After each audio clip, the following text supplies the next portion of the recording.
Assalamualaikum warahmatullahi wabarakatuh. Apa kabar semuanya? Semoga semua dalam keadaan sehat walafiat dan bisa mengikuti kegiatan hari ini. Nah, sebelum itu kita akan belajar mengenai kelas 6, tema 1, selamatkan makhluk hidup, subtema 1, tumbuhan sahabatku, pembelajaran 1. Nah, sekarang coba kalian buka buku siswa kalian. Sebelum itu, perkenalkan kami dari kelompok 7 yang beranggotakan saya sendiri, Sofia Launin, dan teman saya, Anggun Kurniawati. Kompetensi dasar bahasa Indonesia yang akan kalian capai dari kegiatan hari ini yaitu menyimpulkan informasi berdasarkan teks laporan hasil pengamatan yang didengar dan dibaca, dan menyajikan simpulan secara lisan dan tulis dari teks laporan hasil pengamatan atau wawancara yang diperkuat oleh bukti. Indikator yang kalian capai dalam bahasa Indonesia ini yaitu memahami ide pokok dan informasi penting dari video dongeng singkat berjudul Tata si Pohon Apel. Menyimpulkan isi dongeng yang didengar dari video dongeng singkat. Dan yang terakhir yaitu mencatat simpulan isi dongeng yang didengar dari video dongeng singkat menggunakan bahasanya sendiri menjadi sebuah tulisan. Nah, tujuan dari pembelajaran hari ini yaitu menyimak dengan seksama isi dongeng yang didengar dari video dongeng singkat yang diputar oleh guru. Tujuan kedua yaitu menyimpulkan isi dongeng yang didengar dari video dongeng singkat yang diputar oleh guru. Tujuan yang ketiga yaitu mencatat simpulan isi dongeng yang didengar dari video dongeng singkat menggunakan bahasanya sendiri menjadi sebuah tulisan. Nah, anak-anak, siapa yang suka mendengarkan dongeng? Oh, hampir semua suka ya. Nah, jadi hari ini kita akan menyimpulkan isi dongeng yang didengar dari video dongeng singkat. Di sini siapa yang tahu apa saja contoh dongeng? Nah ya, di sini ada contoh semut dan belalang. Kemudian, si kancil mengalahkan harimau. Sebenarnya, apa sih itu dongeng? Ada yang tahu? Belum ya? Nah, jadi dongeng adalah merupakan salah satu jenis karya sastra yang menceritakan sesuatu hal yang tidak nyata, fiktif, untuk digunakan sebagai pelajaran serta sebagai hiburan bagi masyarakat. Struktur dongeng meliputi pendahuluan, isi, dan penutup. Apa sih pendahuluan? Pendahuluan adalah berisi kalimat pengantar untuk memulai dongeng. Sedangkan isi dongeng adalah kejadian atau peristiwa merupakan bagian penting dari dongeng yang menceritakan mengenai urutan kejadian dari suatu peristiwa. Sedangkan penutup yaitu merupakan bagian akhir cerita yang dibuat untuk mengakhiri cerita. Apa sih ciri-ciri dongeng? Ya, jadi ciri-ciri dongeng antara lain diceritakan dengan alur yang sederhana, alur cerita singkat dan cepat. Tokoh yang ada tidak diceritakan secara detail. Peristiwa yang ada di dalamnya kebanyakan fiktif atau khayalan. Ditulis dengan gaya pencitraan secara lisan, dan lebih menekankan pada bagian isi atau peristiwa. Nah, jadi anak-anak, apa kalian tahu apakah itu menyimpulkan isi dongeng? Menyimpulkan isi dongeng adalah mengambil inti dan pokok dari isi dongeng tersebut dengan ringkas, padat, dan jelas. Nah, apa saja sih cara menyimpulkan teks dongeng? Nah, yang pertama adalah membaca teks. Jadi, membaca teks asli beberapa kali untuk mengetahui kesan umum dan maksud pengarang atau penulis. Nah, yang kedua yaitu menentukan kalimat utama. Setelah membaca teks tersebut, tentukanlah kalimat utamanya. Kalimat utama itu apa? Kalimat utama adalah kalimat yang mengandung gagasan utama dari sebuah paragraf.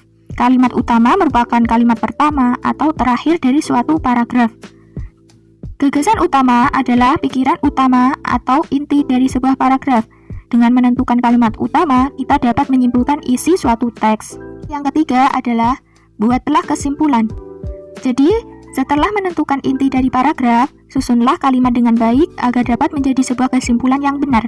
Untuk membuat suatu kesimpulan lebih baik, dan dapat dimengerti ada beberapa kriteria atau syarat dalam menulis kesimpulan.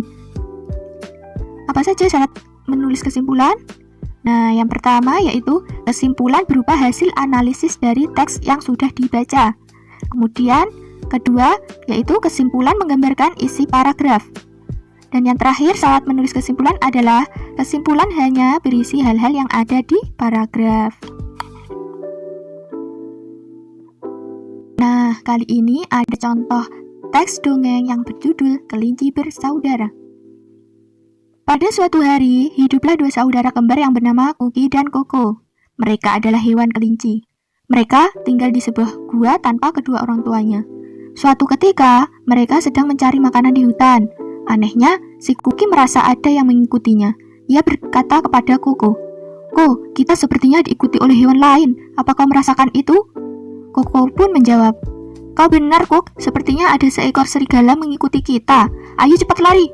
Mereka berdua lari ketakutan menuju rumah. Namun, di tengah jalan, mereka bertemu rusa yang sedang kesakitan. Lantas, Kuki dan Koko membantunya. "Koko, mari kita bantu rusa." Rusa berkata, "Kenapa kalian berlarian?" Kuki dan Koko menjawab, "Kami diikuti oleh serigala." Rusa berkata, "Terima kasih Kuki dan Koko, kalian telah membantuku. Aku ingin membalas budi kepada kalian. Mari ikut denganku ke rumahku untuk berlindung sebentar sembari menunggu serigala itu pergi." Akhirnya, kedua kelinci itu selamat dan serigala pun pergi menjauh. Nah, jadi anak-anak dapat disimpulkan isi dongeng dari Kelinci Bersaudara adalah Kuki dan Koko, dua saudara kelinci yang diikuti serigala. Mereka berlarian dan di tengah jalan membantu hewan lain yang mendapat musibah, sehingga mereka mendapat balasan dari apa yang sudah diperbuat, yang pada akhirnya mereka selamat dari serigala. Nah, setelah kalian tahu cerita dalam dongeng Kelinci Bersaudara, ada berapa tokoh dalam dongeng tersebut? Iya, ada 4. Siapa saja tokoh dalam dongeng tersebut? Kuki, Koko, serigala, dan rusa. Menceritakan tentang apa sih dongeng tersebut? Iya, kelinci bersaudara yang dikejar serigala dan membantu rusa yang mengalami kesulitan. Dari dongeng Kelinci Bersaudara tadi, kira-kira pesan moral apa yang kalian dapat dari dongeng tersebut? Iya, jadi jika kamu suka menolong, maka banyak juga orang yang mau menolongmu. Nah, sekarang Ibu akan memutarkan video dongeng yang berjudul Tata si Pohon Apel. Kalian simak, perhatikan baik-baik, nanti kalian akan menyimpulkan isi dari dongeng tersebut. Pada suatu hari, di dalam hutan yang sangat lebat, hiduplah pohon apel yang bernama Tata. Suatu ketika, Tata sedang berbuah banyak. Namun, banyak hewan di hutan yang tidak tertarik dengan Tata, si pohon apel. Tata pun terheran-heran, mengapa buah miliknya tidak ada hewan yang mau memakannya. Ada seekor monyet yang melintas, dan Tata pun menyapanya. "Shh, monyet, mau kemana kau?"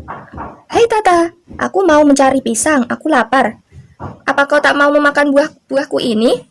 "Tidak, terima kasih Tata." "Kenapa kau menolak monyet?" "Aku mendengar dari beberapa hewan di hutan ini bahwa katanya buahmu tidak enak dan segar, makanya aku tidak mau." Monyet pun langsung pergi meninggalkan Tata. Dari apa yang telah didengar Tata dari monyet, ternyata ia difitnah oleh hewan-hewan di hutan bahwa buahnya tidak enak. Tata pun merasa sedih karena buah yang dimilikinya membusuk dan sia-sia karena tidak ada yang memakan. Namun ia tidak berkecil hati. Ia yakin bahwa suatu hari nanti buahnya pasti akan ada yang mau memakannya. Pada suatu hari, monyet pun datang meminta izin kepada Tata untuk memakan buahnya. Tata pun sangat senang, akhirnya ada yang mau memakan buahnya. "Hei Tata, apa aku boleh makan buahmu?" "Oh, boleh-boleh, dengan senang hati monyet. Terima kasih kau mau memakan buahku. Kenapa kau mau memakannya?" "Maafkan aku Tata, waktu itu ucapanku telah menyakitimu. Aku kira kabar yang aku dengar itu benar. Ternyata sebenarnya itu salah besar. Padahal buahmu sangat enak dan segar. Karena kamu bersedih Tata." "Oh, tidak masalah monyet, aku memaafkanmu. Mungkin ada hewan yang memang tidak menyukaiku, makanya dia mengatakan hal yang tidak benar itu. Yang penting sekarang banyak hewan yang mau makan buahku." Setelah dari kejadian monyet meminta maaf kepada Tata, si pohon apel, banyak sekali hewan yang mau makan buah milik Tata. Tata pun sangat senang dan gembira. Nah, iya anak-anak, dari apa yang kalian simak dalam video tadi, jadi kesimpulan isi dongeng Tata si pohon apel adalah bahwa Tata si pohon apel yang berbuah banyak, namun tidak ada hewan yang mau memakan buahnya. Karena ia mendengar dari monyet bahwa ia difitnah hewan lain, katanya buahnya tidak enak dan segar. Namun dengan tidak berkecil hati, akhirnya buah Tata disukai dan dimakan oleh monyet dan hewan-hewan lainnya. Nah, sekarang Ibu Guru akan memberikan selembar kertas untuk kalian gunakan untuk mencatat kesimpulan isi dongeng dari video tadi dengan menggunakan bahasa kalian sendiri ya. Dan sekarang kalian boleh mengerjakannya mulai dari sekarang. Ibu Guru akan beri waktu kalian. Bagaimana anak-anak? Apa semua sudah mengerjakan? Iya, baik. Jadi anak-anak, apa yang telah kalian pelajari hari ini mengenai pengertian dongeng, struktur dongeng, ciri-ciri dongeng, pengertian menyimpulkan isi dongeng, cara menyimpulkan teks dongeng, dan contoh dongeng. Apa yang kalian sukai dari kegiatan hari ini? Iya, bagus. Ada yang suka video dongeng tadi ya? Kemudian bisa menyimpulkan isi dongeng dan sebagainya ya. Apa yang belum kalian kuasai dari materi hari ini? Semua sudah bisa ya? Nanti Ibu akan kasih tugas untuk kalian kerjakan di rumah. Nah, jadi anak-anak, kita sudah sampai di penghujung kegiatan pembelajaran hari ini. Sebelum kegiatan pembelajaran kita akhiri, marilah kita berdoa terlebih dahulu. Berdoa mulai. Berdoa selesai, amin. Sampai jumpa di hari berikutnya anak-anak. Wassalamualaikum warahmatullahi wabarakatuh.